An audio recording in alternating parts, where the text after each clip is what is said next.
In a quiet valley, surrounded by gentle green hills, lived a 10-year-old boy named Kofi.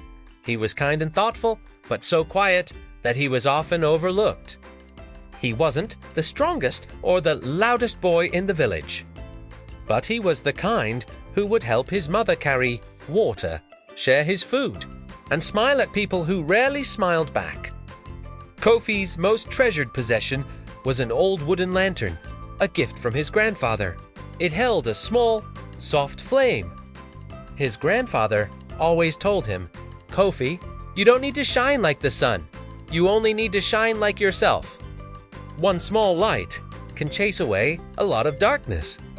Kofi didn't quite understand, but he kept the lantern safe. One evening, just as the village settled down for the night, a terrible storm rolled in.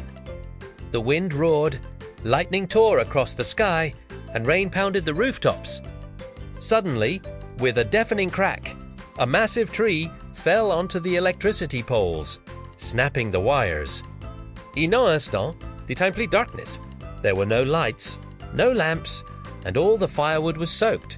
Fear spread quickly. Parents clutched their children. The elderly stumbled in the blackness. People whispered in panic, "We can't see the paths. We can't check on the sick. What if the river floods? How can we warn everyone?" In the overwhelming darkness, everyone felt lost and helpless. Kofi looked at the frightened faces around him, then at the small lantern sitting on his table. His grandfather's words echoed in his mind. One small light. He took a deep breath, grabbed his lantern, and shielding the tiny flame with his hand, he stepped out into the raging storm. The wind nearly knocked him over, and the rain soaked him to the bone, but Kofi held the lantern tightly. It was just a tiny light, barely illuminating a few steps ahead. Yet, in that sea of darkness, the little flame glowed like magic. People peeked from their homes. "It's just Kofi," someone whispered. What can he do with that small lantern? Ignoring the murmurs, Kofi walked to the house of old Mama Sua, who lived alone and could barely walk. He knocked on her door. "It's Kofi. I've come to help you." With his lantern lighting the ground, he guided her slowly, one careful step at a time.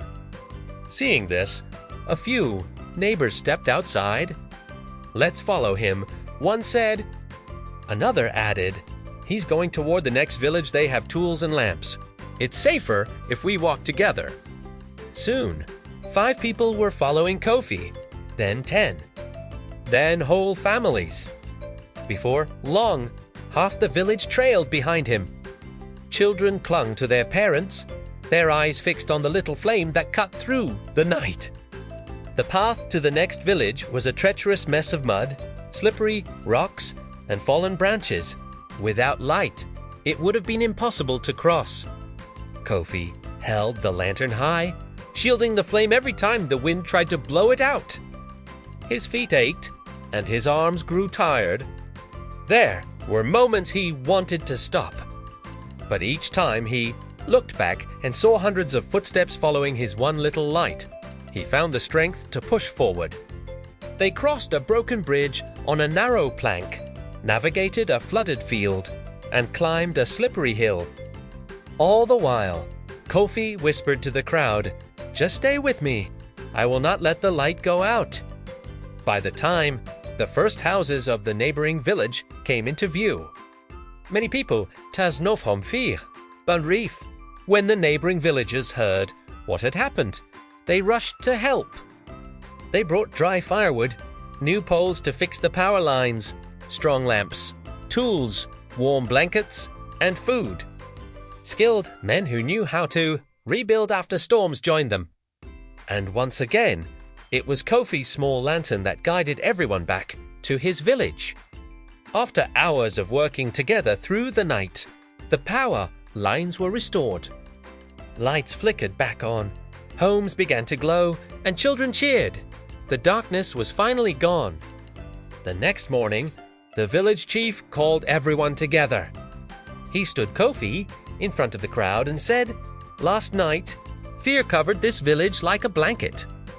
But one small boy lit a flame that guided us all to safety. He was the strongest, als the oldest, but because he looked at the ground, shy and overwhelmed. His grandfather stepped forward, his face beaming with pride.